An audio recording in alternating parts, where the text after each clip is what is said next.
Ladies and gentlemen, the President of the United States, accompanied by Eldrick Tiger Woods.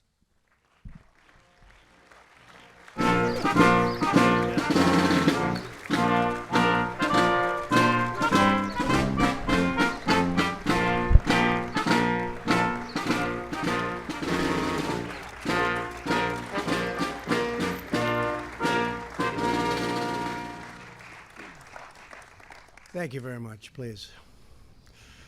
Melania and I are delighted to welcome you to the White House on this beautiful spring evening. This is the Rose Garden, for those of you that don't know, and we use it seldom, but this is one of the times we're using it, Tiger.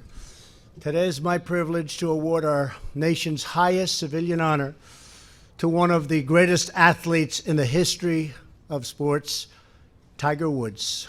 Tiger, congratulations on receiving the Presidential Medal of Freedom. Thank you, Mike.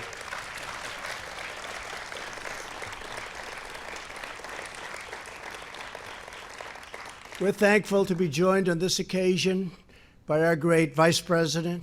Mike, thank you very much. Members of my cabinet, some of our nation's governors, and many distinguished members of the House and the Senate, thank you all for being here. We're also pleased to have with us is Tiger's mother, Kaltita, his daughter Sam, and his son Charlie, his girlfriend Erica, and his caddy, Joe LaCava. Where's Joe LaCava? Stand up, Joe. It's a good job. Good job. Wow.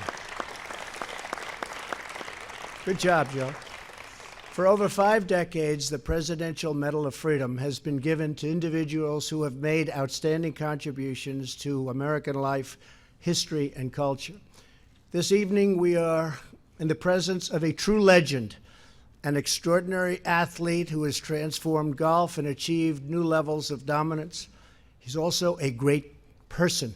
He's a great guy. Tiger introduced countless new people to the sport of golf from every background and from every walk of life. He inspired millions of young Americans with his thrilling wire-to-wire victories. Tiger Woods is a global symbol of American excellence, devotion, and drive. At just 6 months old, Tiger watched from his high chair as his dad, very special guy also, Earl, I got to know him, a veteran of the Vietnam War and Army Special Forces, and he was tough, Tiger, wasn't he? Huh? But good. Not as tough as her. I think she might be tougher. She might be tougher. Practiced in the garage of his family home. At 18 months, Tiger was on the driving range, and he was looking good. People were saying, wow. Starting at age 15, he won 3 successive U.S. junior amateur titles. And at 18, he became the youngest ever winner of the U.S. Amateur Tournament. At 20, he capped off his amateur career with an unrivaled 3rd consecutive title. So that would be 6 in a row, and I say that's a record that can never be broken. That's an incredible stroke play, match play, everything. That will never be broken. And in 1996, he burst onto the professional stage as Rookie of the Year. But it was in 1997 at Augusta National, Bobby Jones's temple to the sport of golf, that the game would forever change. For 4 straight days at the Masters tournament, Tiger stunned the world with his power, grace, and strategic brilliance. He shaped perfect 350-yard drives down Augusta's rolling fairways, went flag hunting at tucked-away pins with the heart-stopping precision like nobody's ever seen before, and he buried one clutch putt after another. On that Sunday, we saw Tiger crush the field by a record margin of 12 strokes, unheard of, with the lowest score in Masters history, 270. At 21 years old, he became the youngest Masters champion of all time and the first person of African American or Asian heritage to win the Story Tournament or any of golf's 4 majors. As a New York Times headline said the next day, Woods tears up Augusta and tears down barriers. Incredible achievement. After clinching the green jacket, amazing. After clinching the green jacket, Tiger marched straight to his first coach, his dad, and embraced the man who inspired his enduring love of the game. Then Tiger turned to hug his mom, the steady presence throughout his life. That's true. I've seen that. I've watched that. And the person who told him that red is his power color. Wow, that was a good move. That was fact. In the years that followed, Tiger launched one of the single most dominant runs in the history of sports. He holds the record for the lowest scoring average in PGA Tour history, 68.17 in 2000. And remember, he only plays in the hardest tournaments. That's a pretty amazing thing. I wonder what would happen if you played 35 a year. Let's try it, Tiger. Come on, that back is in good shape. He played a record 142 consecutive PGA events without missing a cut. That's incredible. He has a PGA Tour winning percentage of 23% of the events he played, a figure that nearly defies comprehension, nothing like it. At the punishing 2000 U.S. Open at Pebble Beach, the entire field shot over par, but Tiger finished 12 under, the first time in U.S. Open history anyone beat par by double digits. He led the field by 15 strokes, setting the record for the largest margin of victory in the 150-year history of a major golf tournament. That was the most amazing day of golf I've ever seen. Tiger's cumulative stroke total was 29 better than the field average. A month later at the British Open at St. Andrews, the home of golf, Tiger finished 19 under par and 8 strokes ahead of the field. He then took the 2001 Masters, becoming the only player in the modern era to win all 4 major championships in a one-year period, a feat known now as the Tiger Slam. Tiger's determination and work ethic drove golf to new heights of athletic competition and popularity. The age of Tiger gave us moments that will live forever in sporting lore, such as his unbelievable chip-in on the 16th hole at the Masters.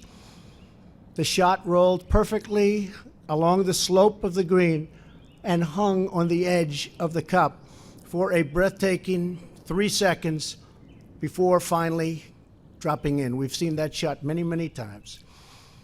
In the midst of this success, Tiger suffered severe injury. In 2008, he entered the U.S. Open with 2 leg fractures and a torn ACL.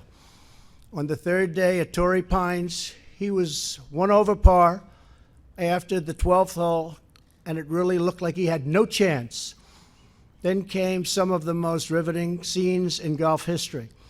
He eagled the 13th. Do you remember that, Tiger? Kind of. I thought so. He's got a great memory, this guy. And he remembers the good stuff, which is really important, not the bad. We don't want to remember. We just, what you did there was amazing, because he chipped in for birdie on the 17th and then eagled the 18th hole. All very vivid memories for all of us. In the final round on the 72nd hole, his ball was buried in very thick rough, 101 yards from the pin, and he had to get it up and down to keep his U.S. Open hopes alive.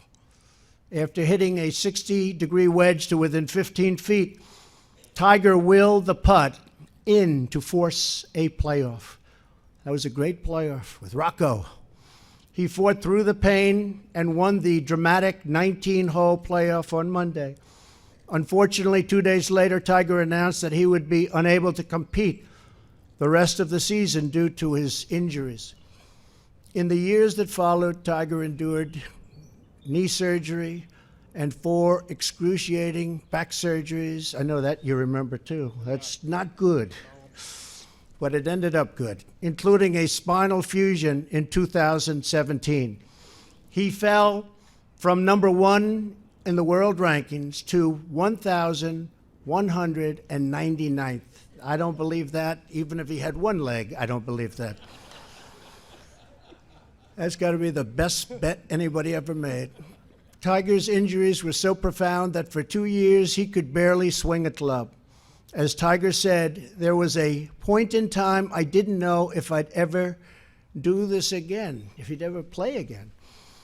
But Tiger fought through the terrible pain, and he fought all the way back to the summit of golf. Last year, we saw a sign of what was to come when he won the Tour Championship. People forget that, but he won the Tour Championship last year. Then just weeks ago, the world turned in to the 2019 Masters, and that was something special. What happened next was one of the most incredible comebacks that golf or any sport has ever seen. On Saturday, Tiger shot 6 birdies for a score of 67, sending him into the final round tied for second place and just 2 strokes behind the leader. And they were looking, they were watching, they were saying, oh no, here we go again. In gusting winds on Sunday, still behind by 2 strokes on the 12th, Tiger called upon his wisdom and experience to play for par, while other players shot, and unfortunately, they found the water. There was a lot of water they found. He birdied the par 5 on the 15th to take the lead for the first time in the 2019 Masters. Then on the 16th, he shaped a perfect draw, and the patrons roared like they can only do, frankly, at Augusta, as the ball rolled to within feet of the hole. Tiger was back on top and won his first major in 11 years, and that was some major, with record-setting television. I don't know if you know about that, Tiger. Record-setting ratings. Just as he did after sinking his final putt on the 18th hole, all the way back in 1997, he went straight to his loved ones and embraced his kids, who were too young to remember the last time he won a major. As of today, Tiger has 81 PGA Tour victories, 1 behind the all-time record. Going to catch that soon. He's won the second most major championships. He holds the record for most weeks at #1 in the world, more than twice as long as anyone else. That's an amazing number. In addition to his incredible playing career, Tiger is a successful entrepreneur, to put it mildly, and devoted philanthropist. That's how I originally met Tiger. His TGR Foundation supports junior golf programs around the country. His learning lab has helped over 165,000 students pursue their dreams in STEM fields. Tiger, we are inspired by everything you've become and attained. The job you've done is incredible. Your spectacular achievements on the golf course, your triumph over physical adversity, and your relentless will to win, win, win. These qualities embody the American spirit of pushing boundaries, defying limits, and always striving for greatness. That's what he does. Congratulations again on your amazing comeback and your amazing life, and for giving sports fans everywhere a lifetime of memories. We can't wait to see what's next, Tiger. It's going to be good. We know that. It's going to be good, because there are no winners like you. And now I'd like to ask the military aide to come forward and read the citation for Eldrick Tiger Woods Presidential Medal of Freedom. Thank you.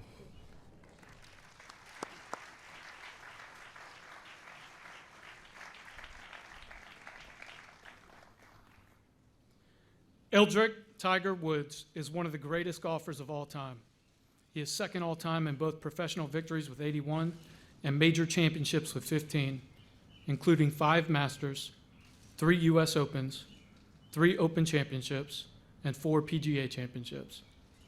With a record-setting performance in 1997, he became the youngest person and first African American to win the Masters. And in 2019, he became the tournament's second oldest champion. Off the course, Tiger established the TGR Foundation, which has empowered students to classroom and career success for more than 20 years. The United States is now proud to honor Tiger Woods, whose tenacity, willpower, and unyielding drive inspire us all.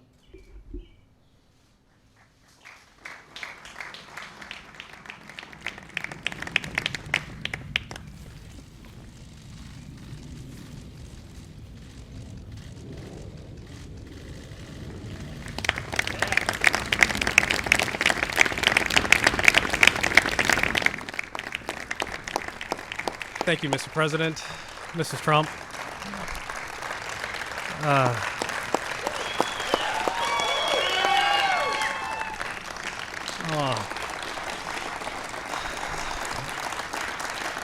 Thank you, guys. Thank you.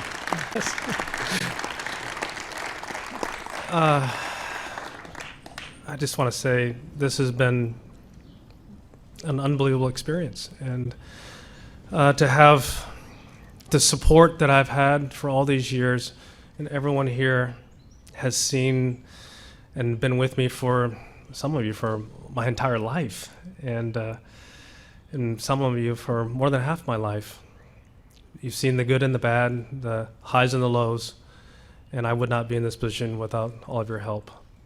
In '97, yes, I won the Masters, and I was there I ended up hugging my dad and my mom. My dad's no longer here, but my mom's here. I love you, Mom.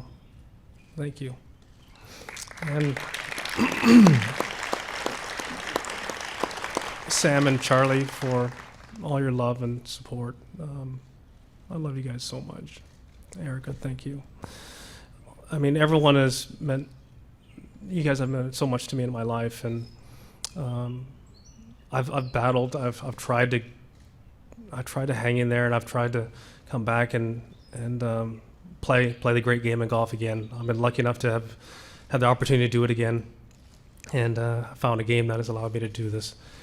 And the amazing Masters experience that I just had a few weeks ago certainly is probably the highlight of what I've accomplished so far in my life on the golf course. To have had that type of experience and to be able to come out on top and win. Joey, thank you. All the great reads, too. I just want to say thank you again. This is an honor. I know that I'm the fourth golfer to have received this award. The late Arnold Palmer, the great Jack Nicklaus, and Charlie Sifford, who is, I always called him Grandpa because he was like the grandpa I never had. And I ended up becoming so close with him that I ended up naming my son Charlie after him. So to have been chosen as the next golfer after Charlie is truly remarkable. So thank you again, and thank you, Mr. President.